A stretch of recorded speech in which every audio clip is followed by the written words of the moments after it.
Last lecture में आपको पढ़ रहे थे marketing survey and opportunity identification के अंदर कि कैसे जो है मार्केट वो डिफरेंट डिफरेंट जो उसके लिए हरियाणा गवर्नमेंट और इंडियन गवर्नमेंट जो है काम कर रही है, ठीक है। और कैसे आप मार्केट सर्वे करवा सकते हैं और मार्केट सर्वे करवाने के रीजंस क्या क्या हैं, ठीक है, क्यों आप मार्केट सर्वे करवाते हैं। और लास्ट में अपन ने थोड़ा सा पढ़ा था कि कैसे आपकी डिमांड एंड सप्लाई जो है एक प्रोडक्ट को जो है वो इंक्रीज प्रोडक्ट के प्राइस को इंक्रीज या डिक्रीज करने के लिए वर्क करती है, ठीक है। असेसमेंट मतलब कि आंकलन, assessment of demand and supply.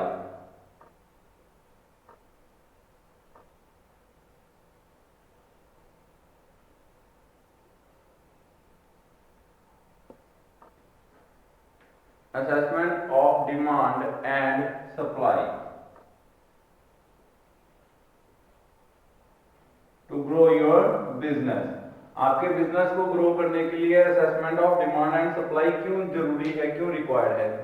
ध्यान दो, अगर सप्लाई जो थी मैंने आपको बताया था कि सप्लाई एंड डिमांड का आपके प्रोडक्ट के कैरियर के ऊपर, आपके प्रोडक्ट के अमाउंट के ऊपर, आपके प्रोडक्ट के प्राइस के ऊपर, ब्रांड के ऊपर बहुत ज्यादा इफेक्ट रहता है, ठीक है।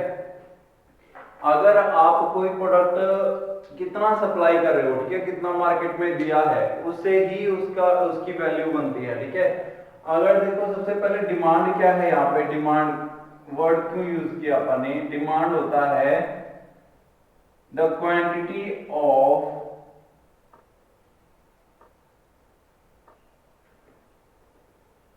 प्रोडक्ट जो भी अपन ने बनाया है, ठीक है, ऑफ गुड लिख सकते हैं अपन, good that customers willing to purchase, ठीक है। इतना अमाउंट जो कि परचेज करने के लिए चाह रहे हैं, वो परचेज उनकी मांग है, ठीक है, कि इतना अमाउंट मेरे को मिले, ठीक है। 50 पीसीज उनकी डिमांड है कि 50 पीसीज उनको मिले किसी चीज के जो अपन ने बनाए हैं, ठीक है। उसके बाद आती है सप्लाई, जो कि अपन ने एक्चुअल में द क्वांटिटी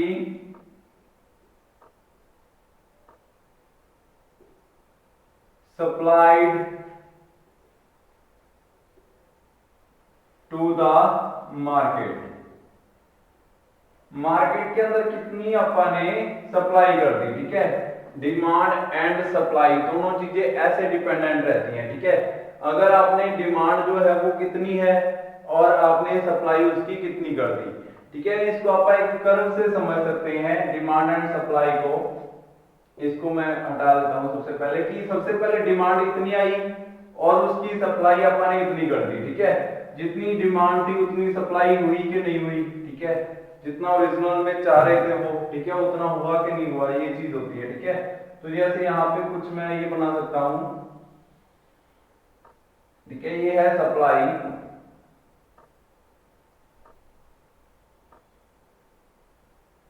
और ये है प्राइस, ठीक है। यहां पे इसको प्राइस लिख सकते हैं, ठीक है। और ये है डिमांड की लाइन, पहली लाइन और दूसरी लाइन, ठीक है। डिमांड बढ़ती रहेगी जैसे जैसे आपकी जो है सप्लाई उसके ऊपर कैसे इफेक्ट पड़ेगा, ठीक है। अगर तो आपने क्या कर दिया, किसी चीज को एक्सेस में सप्लाई दे दी, ठीक है, सप्लाई जो है वो ज्यादा दे दी। सबसे पहले ये है सेंटर पॉइंट, ठीक है। यहाँ पे क्या है, जो प्राइस है वो इतना है, जैसे पी नॉट जो है प्राइस है यहाँ पे, और क्यू नॉट क्या है यहाँ पे जो है सप्लाई है, ठीक है। इतनी सप्लाई दे रहे हैं अपन, इतना प्राइस आ रहा है। अगर आपने सप्लाई बढ़ा दी, आपने सप्लाई क्या कर दी, इंक्रीज कर दी, ठीक है। तो अब क्या होगा, अगर सप्लाई इंक्रीज हो जाएगी तो डिमांड प्राइस उसका कम हो जाएगा, ठीक है। प्राइस जो है P1 आ गया यहाँ पे, P1 जो है आपने उनको सप्लाई दी, सप्लाई जैसे ही बड़ी प्राइस कम हो गया, ठीक है।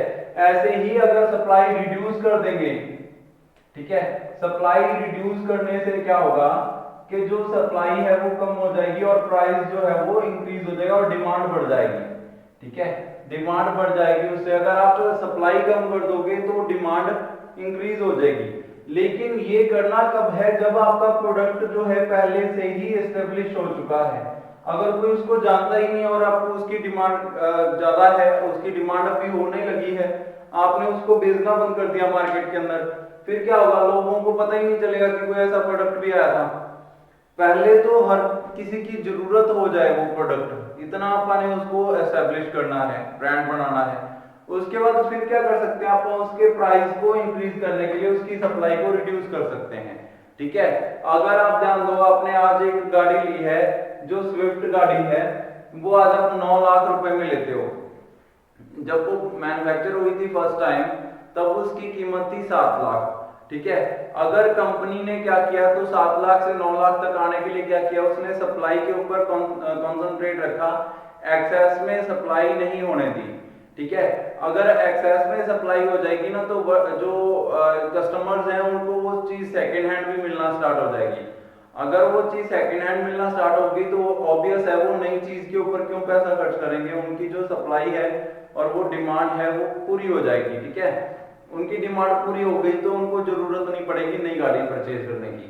तो उसकी जो है सप्लाई इतनी रखनी होगी कि जो वायर्स है वो पुरानी गाड़ी को बेचे ना, क्योंकि उनको लगे कि फिर से नहीं मिलेगी दोबारा, और अच्छी गाड़ी है और उसका ब्रांड बन चुका है स्विफ्ट गाड़ी का। तो वो क्या करते हैं, जितनी रिक्वायरमेंट होती है उतनी ही सप्लाई भेजते हैं मार्केट के अंदर, जिसके कारण क्या हो रहा है, उसका प्राइस जो है वो बढ़ता चला जा रहा है कंटिन्यू। ठीक है, उसके अंदर कुछ फीचर एक्स्ट्रा ऐड कर दिए जिसके कारण क्या हो गया, उसका प्राइस इंक्रीज होता गया। अब ये तो है कि उन्होंने सप्लाई पर कॉन्सेंट्रेट रखा। अब देखो ध्यान दो, एक ऑडी गाड़ी बन के आती है, एक स्विफ्ट गाड़ी है, एक ऑडी गाड़ी है। हो सकता है कि दोनों का टर्नओवर इक्वल हो, क्यों, क्योंकि ऑडी जो गाड़ी बनाती है, जैसे कि आप रोल्स रॉयस गाड़ी होती है, ठीक है, आरआर, तो उसके अंदर क्या है, वो गाड़ियां जो है मैनुअली बनती हैं, हाथ से डिजाइन की जाती हैं सारी। तो उसके अंदर क्या होता है, कई घंटों की मेहनत, कई दिनों के अंदर एक गाड़ी बनके तैयार होती है।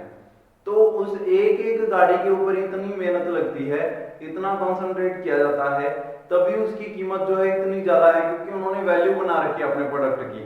अगर वो एक दिन में 25-25, 30-30 गाड़ियां या 100-100 गाड़ियां निकाल दे रोल्स रॉयस की, तो उसकी कीमत भी डाउन आ जाएगी, उसकी कीमत भी उतनी आ जाएगी जितनी बाकी गाड़ियों की कीमत है। उन्होंने अपनी कीमत, अपनी वैल्यू कैसे बनाई हुई है, वो सप्लाई बहुत ही कम कर रहे हैं, उनकी सप्लाई जो है लोएस्ट है और उनका प्राइस जो है वो हाईएस्ट है। ठीक है, ऐसे सप्लाई उन्होंने क्या कर दी, बिल्कुल कम कर दी। ठीक है, Q1 Q2 सप्लाई कर दी और उनका प्राइस क्या होगा, P2, इतना ज्यादा प्राइस होगा बाकी नॉर्मल गाड़ियों से। ठीक है, तो ये क्या है, उनका वैल्यू है प्रोडक्ट की। अगर उनकी वैल्यू होती ही ना, पहले उनको कोई जानता ही ना, फिर भी वो इतना मतलब इतनी मेहनत करते, तो उनको कौन सप्लाई, कौन उनकी डिमांड रखता कि उनकी गाड़ी जो है अपने खरीदनी है। वो बहुत पहले से और बहुत अच्छी गाड़ियां बनाते आ रहे हैं, जिसके कारण जब उन्होंने इतनी मेहनत से एक गाड़ी बनाई तो उसकी वैल्यू पड़ी, उसकी डिमांड हुई कि हमें वो गाड़ी चाहिए। ठीक है, उसके बाद वो स्टेटस सिंबल बन जाते हैं और स्टेटस सिंबल के कारण उनकी वैल्यू और भी ज्यादा इंक्रीज हो जाती है। ठीक है, अब अगर रोल्स रॉयस कहे कि वो 2 करोड़ की जगह 3 करोड़ की गाड़ी बना रहे हैं, तो भी लोग उसको खरीदेंगे, क्योंकि उनका स्टेटस सिंबल है कि वो गाड़ी अपने को चाहिए, कोई और खरीद लेगा। ठीक है, वो उसकी क्वांटिटी को इतना नहीं रखते कि वो हर किसी के पास आ जाए। अगर वो किसी वर्कर के पास भी होगी तो उसका मालिक उस गाड़ी में बैठना पसंद नहीं करेगा। तो ऑब्वियस है कि वो गाड़ी तब जाके डिमांड में आएगी जब वो मालिक के पास ही होगी। उसकी सप्लाई क्या है, इतनी ही की गई है कि वो 5-7 लोगों को, 10 लोगों को, 20 लोगों के पास हो, और 20 लोग जो है वो ज्यादा से ज्यादा हर एक देश के अंदर 2 या 3 गाड़ियां ऐसी होती हैं जो उनके पास अवेलेबल है। तो यही चीज होती है कि उनकी सप्लाई जो है इतनी, क्वांटिटी इतनी कम होने के कारण उनकी कीमत जो है बहुत ज्यादा इंक्रीज हो जाती है। तो डिमांड एंड सप्लाई कुछ ऐसे वर्क करता है। कई बार देखा होगा आपने कि बाढ़ वाले एरिया हैं, बाढ़ जैसे समुद्र के अंदर, ठीक है, कुछ बाढ़ आ गई तो वहां पे जो मछुआरे हैं वो मछली पकड़ने नहीं जाते। उस कंडीशन में क्या होता है, वहां के एरिया के अंदर जो मछली का प्राइस है वो बढ़ जाता है अपने आप। ठीक है, क्योंकि उसकी सप्लाई सही से नहीं हो रही, डिमांड उसकी उतनी ही है, ठीक है। अगर वो बिल्कुल भी ना पकड़ने जाए तो ऑब्वियस है लोग कोई ना कोई अल्टरनेट ढूंढ लेंगे, कुछ ना कुछ और आना स्टार्ट कर देंगे, ठीक है। लेकिन जब वो लेके आ रहे हैं, लेकिन कम लेके आ रहे हैं, तो क्वांटिटी जो है वो कम हो गई, तो उसका प्राइस जो है बहुत ज्यादा इंक्रीज हो गया। ये होती है डिमांड एंड सप्लाई। और ये आपके उसके ऊपर कैसे इफेक्ट कर सकती है, ये भी मैंने आपको एग्जांपल्स के साथ बताया। आप एग्जांपल्स भी लिख के आओगे पेपर के अंदर कि कैसे डिमांड जो है वो सप्लाई के ऊपर इफेक्ट करती है। अगर सप्लाई कम हो गई तो डिमांड बढ़ जाएगी, अगर डिमांड बढ़ गई तो उसका प्राइस भी बढ़ जाएगा अपने आप नहीं बढ़ाओगे तो कोई मीडिएटर बढ़ा देगा, कोई बिचौलिया बढ़ा देगा, ठीक है। अगर कोई फोन आता है ना चाइना से, तो उनको ऐसा लगता है कि हमारा फोन जो है वो ऑनलाइन परचेज किया जा रहा है, वो ऑनलाइन परचेज करने वाले बिचौलिए होते हैं, और वो आगे उसको और ज्यादा प्राइस इंक्रीज करके बेचते हैं, क्योंकि वो सीधा जो है वायर तक पहुंच ही नहीं, जो उसको ओरिजिनल खरीदने वाला है उस तक सीधा पहुंचता ही नहीं है, वो पहले ही कोई और खरीद लेता है, जिसके कारण उसका प्राइस और भी ज्यादा बढ़ जाता है। ये मीडिएटर्स के कारण होता है। तो आप अपने प्रोडक्ट की सप्लाई अगर कम कर दोगे, आप उसका प्राइस इंक्रीज नहीं भी करोगे तो भी अपने आप प्राइस इंक्रीज हो जाएगा।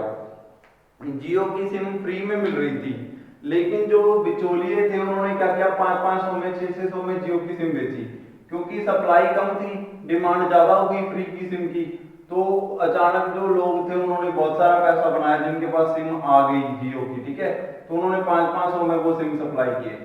तो ये होता है कि कैसे डिमांड एंड सप्लाई जो है वर्क करता है किसी प्रोडक्ट की वैल्यू के लिए, ठीक है, वैल्यू फॉर मनी है या नहीं है। नेक्स्ट आता है identification of business opportunity.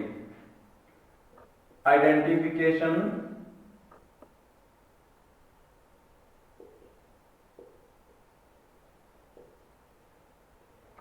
Of business opportunity.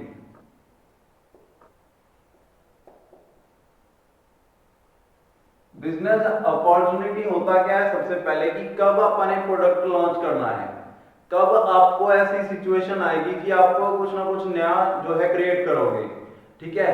अगर मैं आज से 50 साल 20 साल 25 साल पहले इलेक्ट्रिक कार बनाने की सोचता, तो वो बिल्कुल भी पॉसिबल नहीं था और ना ही वो चलती, क्योंकि तब पेट्रोल के प्राइसेस इतने कम थे कि इलेक्ट्रिक कार्स उससे कहीं ज्यादा महंगी पड़ती, और उनकी जो है लिमिटेशंस भी बहुत ज्यादा हैं, स्पीड लिमिटेशन है, या स्पीड को तो चलो आप ओवरकम कर सकते हैं, उनकी लिमिट ऑफ उनको आगे चलने की उनकी एवरेज जो है बहुत कम है, उनको चार्जिंग के लिए टाइम चाहिए, ठीक है। तो बहुत सारी चीजें ऐसी हैं जो लिमिटेशंस हैं जो इलेक्ट्रिक कार्स के अंदर है, लेकिन अब उनका ट्रेंड आ चुका है, अब आप इलेक्ट्रिक कार्स की ओर बढ़ रहे हैं।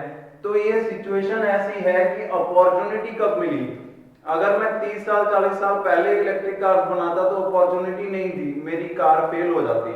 अब अगर मैं इलेक्ट्रिक कार बनाता हूं तो अब मेरे पास अपॉर्चुनिटी है, अब वो चल सकती है, और अगर मैं इन फ्यूचर उस गाड़ी को बनाऊंगा तो और भी ज्यादा डिमांड हो जाएगी। लेकिन बिजनेस को कब सेटअप करना है अपने, ये चीज आप इसके अंदर पढ़ेंगे। देखो, बिजनेस को सेटअप करने के बहुत सारे तरीके होते हैं। एक तो होता है कि जिसके अंदर आपको पता होगी अभी प्रोडक्ट जो है वो लॉन्च होगा और उसी टाइम पे चल जाएगा, उस कंडीशन में रिस्क जो होता है जीरो होता है, क्योंकि वो वैसे ही प्रोडक्ट बहुत सारे मार्केट में पहले से चल रहे हैं, तो आपका प्रोडक्ट भी चलेगा, ये पॉसिबिलिटी है, रिस्क जीरो है। तो इसमें क्या है, कमाई भी कम है, इसमें इनकम भी कम है जो ऐसे प्रोडक्ट होते हैं।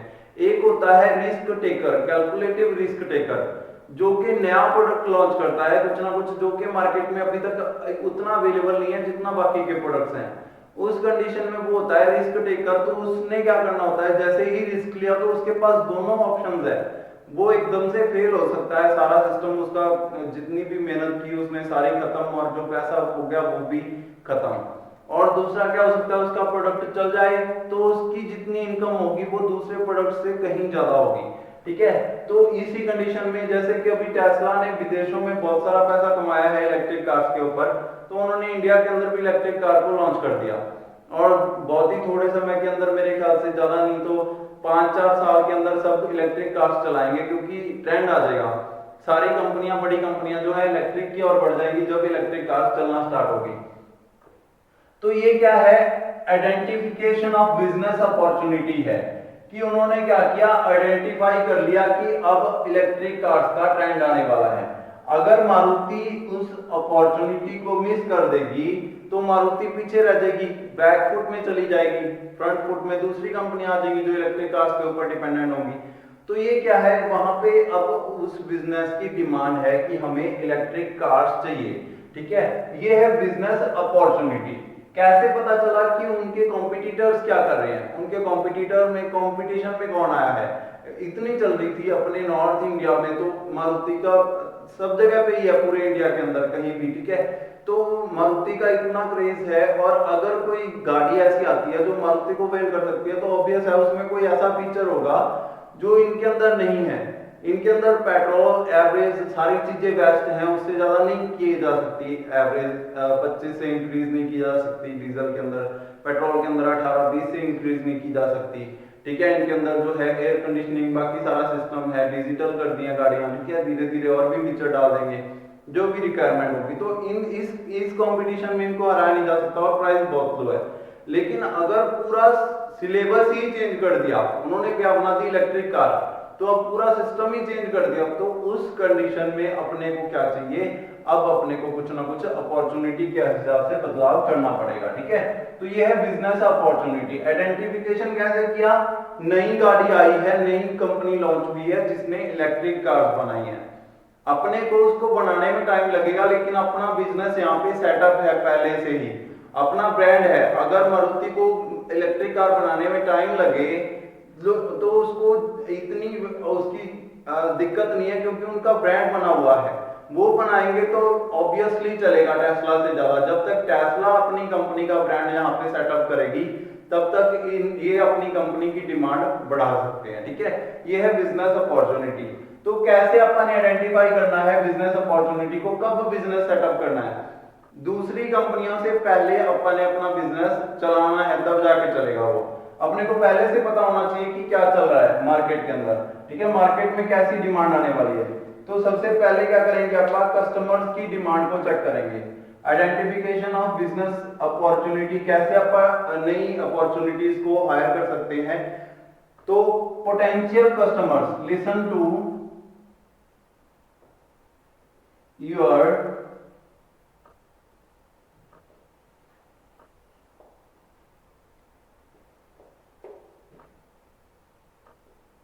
कस्टमर्स, ठीक है, जो आपके पहले से ही कस्टमर्स हैं, या पास्ट लीड्स,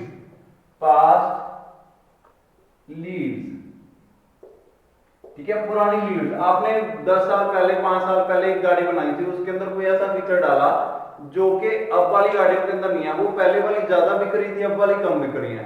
तो उसके पीछे क्या हो सकता है, उसके अंदर कोई ना कोई ऐसी क्वालिटी थी जो अब नहीं आ रही, ठीक है। तो ये सारी चीजें कैसे हैं, ये जो है आपकी क्या करेंगी, आपको नई अपॉर्चुनिटी के ऊपर ध्यान देने के लिए उकसाएंगी। अब आपको क्या करना होगा, आपको वो वाली चीज जो पहले थी आपके पास अब नहीं है, उसको फिर से लेके आना पड़ेगा नए प्रोडक्ट के अंदर, ठीक है। जैसे कि आपने क्या कर रखा था, कुछ एलईडी दे रखी थी किसी गाड़ी के अंदर, तो अब आपने एलईडी देना बंद कर दिया, ठीक है, क्योंकि एलईडी जो है कस्टमर अपने हिसाब से खुद लगा रहा है। तो दिक्कत ये आई कि अब वाले कस्टमर्स को ये चाहिए कि अपने एलईडी होती तो ज्यादा बेटर था। तो वो क्या है, अब आपके पास अपॉर्चुनिटी है कि आप नया प्रोडक्ट लॉन्च करोगे तो उसके अंदर एलईडी दे दोगे, तो वो ऑब्वियस है उस चीज को के ऊपर इफेक्ट जाएगा उसका।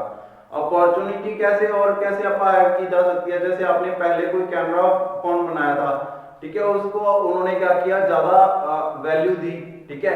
अब आपने क्या करना है, जब दूसरा प्रोडक्ट लॉन्च करना है तो उसके कैमरा के ऊपर इफेक्ट ज्यादा ध्यान देना है, ठीक है। तो वो है पास्ट लीड्स, किस चीज के ऊपर। और पोटेंशियल कस्टमर्स जो आपके परमानेंट कस्टमर्स हैं, कुछ लोग ऐसे हैं जो आईफोन ही खरीदते हैं, वो पोटेंशियल कस्टमर्स हैं।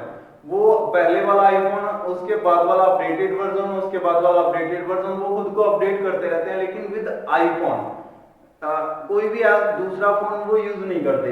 तो वो पोटेंशियल कस्टमर्स हैं आईफोन के ब्रांड के, एप्पल के पोटेंशियल कस्टमर्स हैं। तो उनके रिव्यूज कंपनी को मैटर करते हैं। अगर कोई उन्होंने चेंज किया और वो फीडबैक दे रहे हैं जो उनके पोटेंशियल कस्टमर्स हैं कि ये आपने अच्छा नहीं किया, तो उनको वो चीज जो है नई अपॉर्चुनिटी, नया जो सेटअप आएगा उसके अंदर उसको देना पड़ेगा, ठीक है। तो उनके लिए अपॉर्चुनिटी क्या होगी, डिमांड के कारण कि अब वो फुल स्क्रीन फोन मांग रहे हैं आपके पोटेंशियल कस्टमर्स, जो कि आईफोन ने बहुत ही कम लॉन्च किए हैं, पूरी स्क्रीन जिसके अंदर रेशियो जो हो 196 to 100 रेशियो हो कि 96% उसके फेस के ऊपर स्क्रीन हो, ऐसे फोन की डिमांड कर रहे हैं आपको कस्टमर्स, तो आईफोन उसके ऊपर वर्क कर रहा है। तो ये क्या है, उनका पोटेंशियल कस्टमर्स के जो उनकी फीडबैक है वो उन्होंने अपॉर्चुनिटी की तरह अपनी रख ली, ठीक है। दूसरा आता है, अब क्या किया आपने, पोटेंशियल कस्टमर्स को लिसन किया, दूसरे जो कस्टमर्स हैं, लिसन टू अदर कस्टमर्स।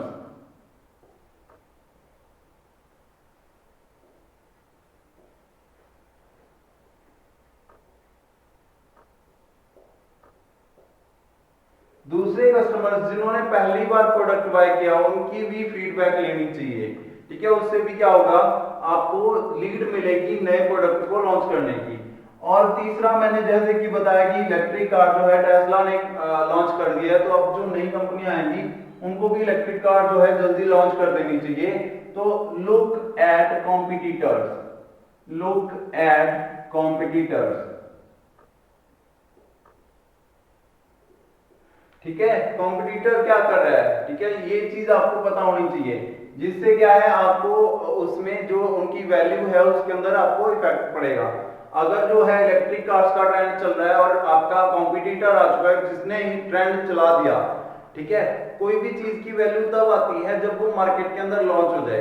अगर आपके पास इलेक्ट्रिक कार्स के इतने वे नहीं थे इलेक्ट्रिक कार खरीदने के, तो आप महंगी गाड़ियां नहीं खरीद सकते थे, तो आप कौन सी मारुति की गाड़ियां खरीदते थे जो कि 7-8 लाख में 10 लाख में गाड़ी मिल रही है।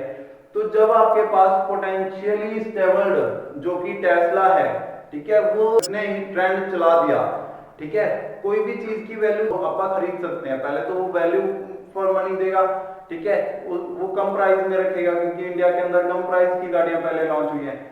तो दूसरा उसके बाद अगर उसकी कंपटीशन में कोई नहीं आया तो वो प्राइस को इंक्रीज करता रहेगा।